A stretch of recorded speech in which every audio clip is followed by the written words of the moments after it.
Hey guys, so I'm currently reading Emotional Sobriety.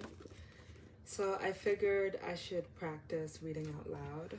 I kind of want to try this for a year, see what comes of it, see how I evolve, how my speech and my choice of words, maybe even how my thinking evolves within that time frame.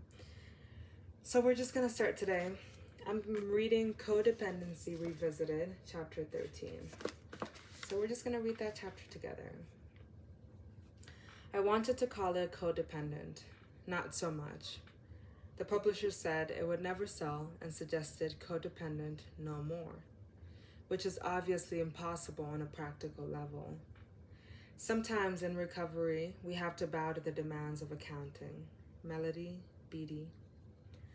Our ability to read social signals and adjust accordingly to fit ourselves into a group and work together for the common good is at the core of our enormous success as a species. In spite of war, disease, and famine, we're breeding and thriving on every corner of the earth, and in time, maybe even in outer space. Dependence is central to our resilience as human beings. It is programmed into our DNA. Dependency is actually completely natural. We're built to want to touch, nurture, sustain, and comfort each other.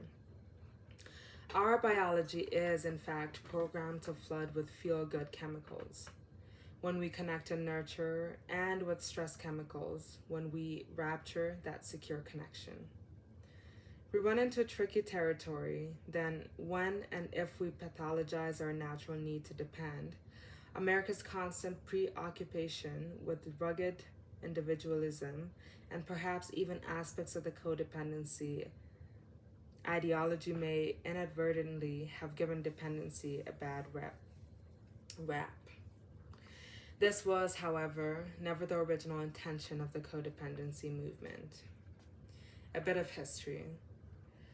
Codependency grew out of the term co-addict. The codependent person, or the co-addict, was the person who got sick through living with the disordered, unregulated, and out of balance thinking, feeling, and behavior that surrounded addiction. Codependency was a grassroots movement that grabbed its name as it ran headlong down the path that had been opened by the ACOA movement. When the terms codependent and ACOA went public, they became a movement almost overnight. Codependence became the new neurotics, if neurotic was intrapersonal, referring to problems in relating to ourselves, then codependent was interpersonal, referring to problems in relating to others. Finally, there was a name to describe what many of us were living with in silence and frustration. Current research in neuropsychology is helping us to comprehend why codependency may grow out of homes where relationship trauma is present, and why it is a developmental disorder with long-term implications. What we understood by instinct, experience, and clinical trial and error 2 decades ago may today have science behind it. Codependency is generally seen as a set of maladaptive patterns in relating to others. In the early 1980s, codependency became a catch-all word for people with relationship issues of all kinds. But seeing codependency as a set of behaviors means that we tend to think that changing our behavior is the solution to becoming less codependent. While behavior changes are always a part of recovery, it may be useful to re-examine the roots of codependency in light of neurological findings. It was through the door of the ACOA and codependency movement that I arrived at the door of relationship trauma. That is what I feel people were looking to answer when they flooded the movement in the first place. Why do relationships hurt, and what can I do about it? One of the most freeing things that we can pull from research is that relationships, at times, are meant to hurt. That nature evolved this particular pain so that we would stay connected and survive. The task of our generation, then, is to learn how to manage our relationships so that the hurt becomes constructive, so that we learn and grow from it. This kind of understanding can let us spend more time in other sides of what nature has evolved relationships to do, and that is to nourish and sustain us, to give us pleasure and a sense of purpose and belonging. We need to learn how to let ourselves be dependent in ways that are perfectly natural and healthy. Healthy ways of depending are part of emotional sobriety. Relationships are key to our emotional balance. Countless studies correlate strong relationship networks with physical health, reduced doctor visits, and longevity. I think that understanding codependency as a trauma-related loss of self that happens slowly throughout our personality development is the most helpful way to conceive of it, and that's the thesis I am putting forward in this chapter. Codependency, I feel, is a fear-based and is a predictable set of qualities and behaviors that grow out of feeling anxious and therefore hypervigilant in an intimate relationship. It is also reflective of an incomplete process of individuation. So the link between codependency and childhood trauma, why codependency is de-selfing. As we've discussed, when we get scared, our left brain, the language part of the brain, becomes overwhelmed and shuts down. That's why we get speechless when we're stunned. What remains very active, however, is the emotional scanning system in our right brain. The part of our brain that scans and remains hypervigilant is, in fact, working overtime when we are scared, codependency in the making. Children who regularly experience relationship trauma often learn that they can fend off trouble if they can stay hyper-focused on reading the other person's emotional signals. Quoting Van der Kolk, 1997.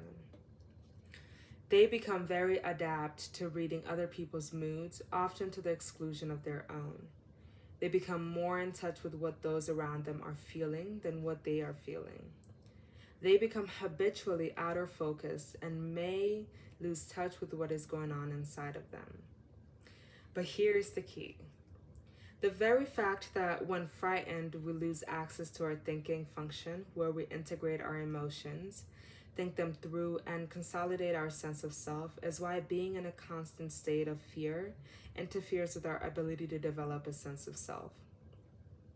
Codependents spend a lot of time managing the world around them so that they can feel less anxious. One of the ways they do this is to try to anticipate danger and head it off at the pass. Growing up in a codependency-making families like those we have been discussing in this book can cause us to lose touch with those who are on the inside. At the same time as we are overly preoccupied with other people and their moods, though codependency seems to be about caretaking or being overly attuned to the other person, it is really about trying to fend off our own anxiety. Codependency is, in the sense at least, fear-based. The results of relationship trauma or being in a frightened enough state, enough of the time so that our fear-based survival apparatus gets repeatedly mobilized. Codependency and hypervigilance go hand in hand.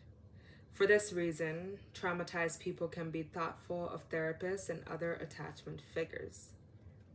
They learned from having drunken or disorderly parents that they didn't get hurt as much if they could anticipate parents' wishes and moods, and thus could fend off some of the trouble. The fear structure of codependency may also be why giving up our codependent postures can feel like our survival is being threatened, because those very beliefs and relationship dynamics were set up right alongside our survival responses. Our scanning, for example, is tied in with our fear-based response, which is tied in with our survival response. We get scared, we freeze, we scan. It's a codependent dance. Another link between codependency and trauma is that when we numb out or disassociate from experiencing what is happening around us, we cannot make sense of that experience. Numbing or disassociating has a protective function and can even be useful if it can act as a buffer when reality becomes too overwhelming. But the kind of emotional numbing that goes on in dysfunctional homes, where our fight-flight apparatus is turned on too much of the time, is detrimental to the development of self and subsequent individuation. The boundaries we so desperately try to find and maintain in recovery actually grow quite naturally out of successful, attuned attachment. But when the attachment is fraught with fear, the child's self submerges and the child becomes overly preoccupied with getting it right for the parent rather than himself or herself. There's not enough of the kind of negotiation that allows for each person to feel heard and seen.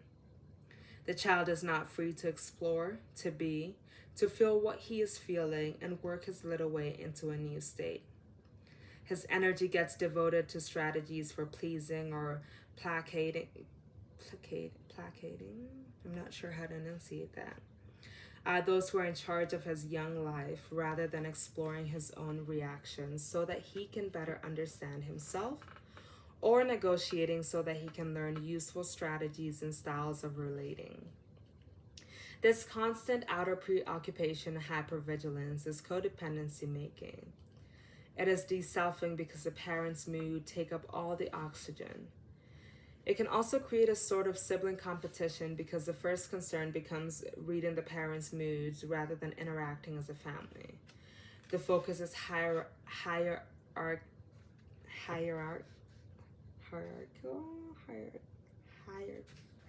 rather than lateral. So hierarchical. That is, I'm having a difficult time saying that. Okay, so the next part is caretaking. Caretaking is commonly associated with codependency. Children who are worried about their parents may become anxious little caretakers of them, constantly scanning their parents' face and moods for what they need or want. These children may develop a habit of scanning other people's moods in order to establish their own equilibrium and balance. This interferes with developing a sense of self because our sense of self over time becomes enmeshed with that of another person. Caretaking may also be seen as a grief reaction. More on that in our chapter on grief. It is a classic symptom of codependency or caretaking and concern gone airy. To be constantly focused on the needs of other person to the exclusion of our own, and it may be a misguided attempt to assuage our own anxiety and grief. But caretaking does not necessarily feel good to the person being caretaken. Attention from someone who is acting out of codependent instinct doesn't necessarily feel attuned or nourishing. The codependent may be projecting her own anxiety outward and attempting to fix in someone else what they may need fixing within themselves. Though the codependent may experience herself as putting the needs of others before her own, a look underneath that may reveal other, more complex motivations. Over the past 2 decades, the mental health field has focused a lot of attention on self-care. Sayings like, take care of yourself, have become second nature. Certainly, taking care of ourselves is central to emotional sobriety, but it is the whole story and the whole But is it the whole story and the whole situation? Intimacy is not black and white. It asks us to learn to balance our needs with those of others so that each person can have a sense of autonomy alongside a sense of connection. This emphasis on self-care may have created a few problems along with solving others. It may create the impression that we should be able to solve all our problems internally. But our sense of self, for better or worse, is impacted by our relationships, so we need to factor our needs for interdependency into what we call self-care. In other words, part of taking care of ourselves may be learning how to live comfortably in relationships. Women and stress. Codependency is maladaptive, and it is not to be confused with women's natural and biological need to tend and befriend. Research on stress in women revealed that women may respond to stress somewhat differently from men. And what researchers call a tend and befriend response. Oxytocin, the touch chemical, is released in men and women under stress. But the testosterone in men tends to override it. In women, however, estrogen enhances the effects of oxytocin, making women want to gather together, quote unquote, grab the children and run for safety. The more they gather, the more they want to gather as oxytocin levels increase through continued physical closeness. Women under stress may thus exhibit different behaviors from men. That is, under stress, as men flee or fight, women may connect or even cling. Some of the symptoms of codependency seen in this light may have a biological component for women. Under stress, women's natural tendency to connect may become exaggerated or even maladaptive. But we should not read women's natural desire to tend and befriend as pathological. It is, in fact, nature's way of ensuring the survival of our species.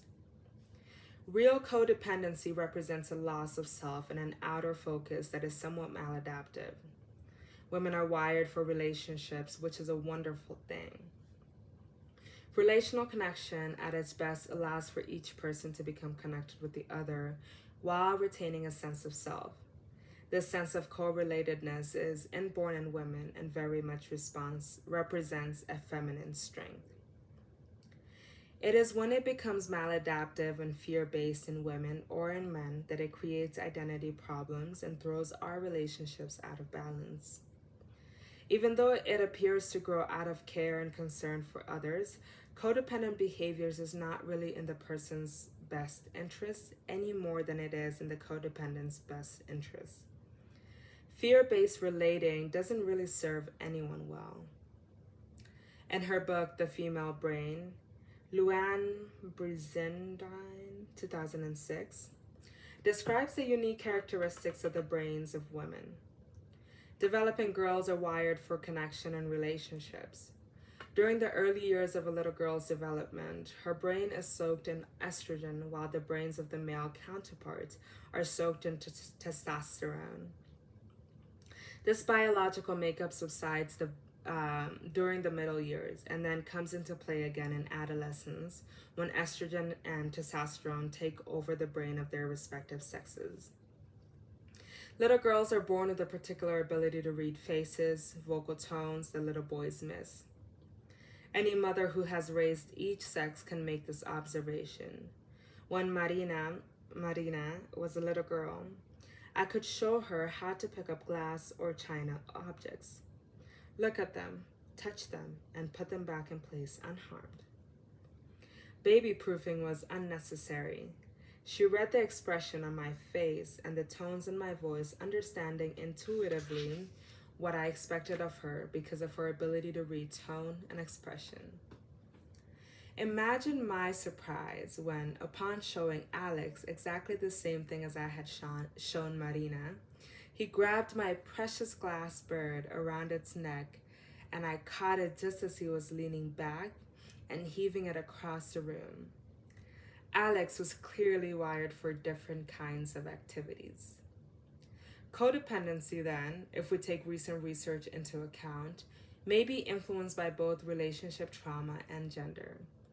Chronic states of fear that mean we are doing less thinking and more hypervigilant scanning of those in our environment can set us up for becoming what is oftentimes seen as codependent in our thinking, feeling, and behavior. And that is chapter 13. Interesting.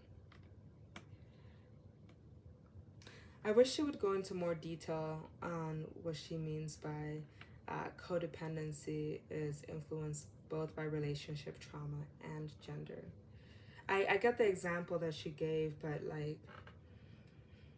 I wonder how that changes in adolescence. I wonder how that changes with environmental influences. like such as maybe mothers who behave more like the young boy she described in the situation, Alex. I wonder how that affects. I just have a lot of questions, and I feel like I'm sure. Actually, I'm sure she's gonna delve in much deeper into this in the upcoming chapters. However, yeah. So that was chapter 13 on codependency. Bye.